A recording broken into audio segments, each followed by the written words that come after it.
Alright, hey guys, I'm gonna jump right into it because my videos have been a little bit too long, so I'm gonna try to just do a brief review. Basically what I have here today is a JG AUG A2. It's a nice replica, and so I'm just gonna start by talking a little about JG as a company. JG is an ACM company, or you could call them a clone company. They replicate TM and classic army rifles. They're much cheaper than regular rifles of higher quality like TM, but they're still very nice for what you pay for. Basically, JG is my favorite ACM company because their internal parts are relatively good compared to other clone companies. Their motors are ridiculously strong. Their red motor is amazing, and their blue motor is pretty good. It can pull an M150 with no problems. Their gears are strong, and their compression is decent, not great. I'll start with the externals on my gun and move to the internals. As you can see, I have a Phantom kit on here. Also have the extension, but I don't put that on for storage uses and other reasons. Anyways, so start with the back. Here you can see I have the back of my gun. I lost the butt pad, but this is where you put your battery. You cannot fit anything but an 8.4, or I think they have a 9.6 volt custom battery. That's a bit more, but you can do that if you want to.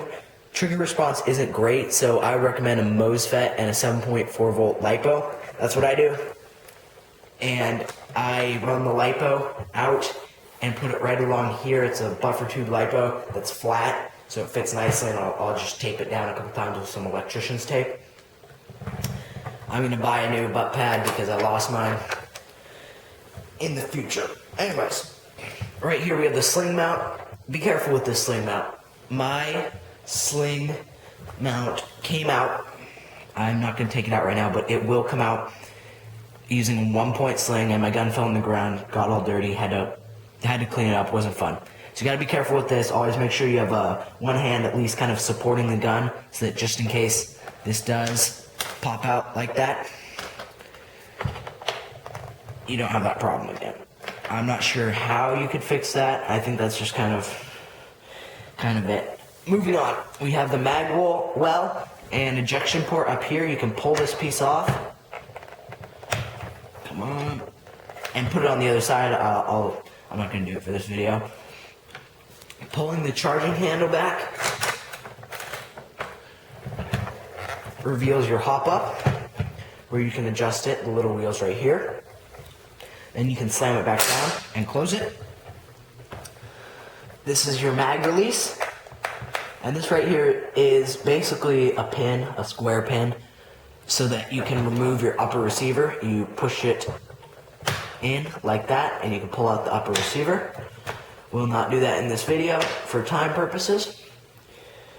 Further along, we have our trigger and selector switch. Selector switch is terrible. You can start to push it out, as you can see, like that. And now it's not going to go back in. There we go.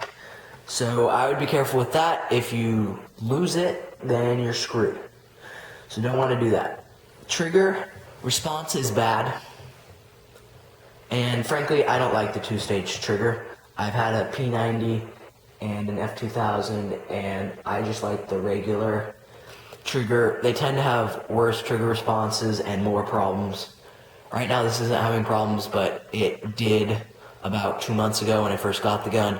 I took it apart, just kind of re-lubed the gearbox, took away some of the grease, the tappet plate and stuff, and it worked fine. But just be careful about that. You might have problems there. We have a full metal upper receiver with a rail. This is a weird rail. I know it's Picatinny, but my MBUS will not fit on there, so you have to be careful. I know EOTech 552 and 551 and 556 sights will fit on there because I run one of those on my gun. Then we have a charging handle, and I've painted this just for tactical look.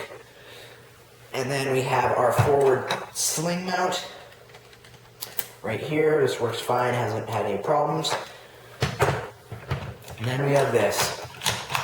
Now mine is so wobbly because I put on this Phantom kit and some springs came out, and so I just put it on there. It's not supposed to be on there. I don't really mind. I just kind of pull it towards me and it won't wobble at all. The barrel right here, this Phantom extension kit, not great quality. It's good quality, this area is, but this extension is just cheap pot metal. You can feel it. It's super light and stuff. It's probably pot metal or aluminum, something. Screws on here. I don't really find a point to it. I have a Type 4 barrel in here, a new bucking. I kept the motor. I put some compression parts in there, and it works like a champ, let me tell you. This thing is amazing. Even out of the box, I liked it. It had great range, pretty good accuracy, decent fire rate. It was a really good support roll, CQB. It's so adaptive. Now, FPS is about 320, which for all the kids out there going, oh, it doesn't shoot 450 feet per second like the Cyma AK, I'm not going to get it. No, okay? FPS has little factor. If you look at TM guns, they shoot 280 FPS and they will outrange anything like this anytime.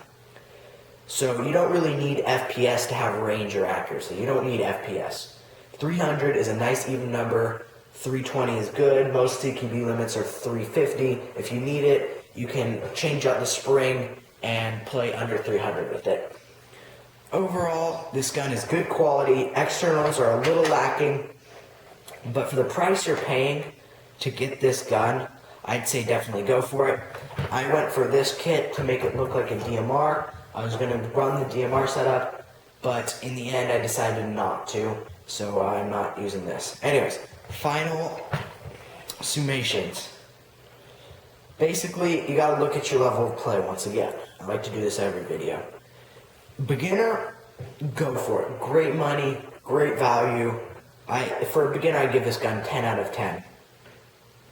Intermediate, you gotta change up. The trigger is gonna be a problem for you, I think. If you really want to get into it, the trigger is going to be a problem. So intermediate, it's an okay gun for you guys.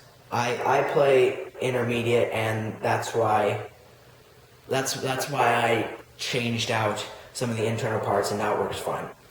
Advanced, you're going to have to upgrade it. Do what I did. I'd say put a Type 4 barrel in, new compression parts, maybe a new piston, MOSFET, LiPo. As with all guns, you're going to have to do that to get the best performance, and maybe run some mid caps.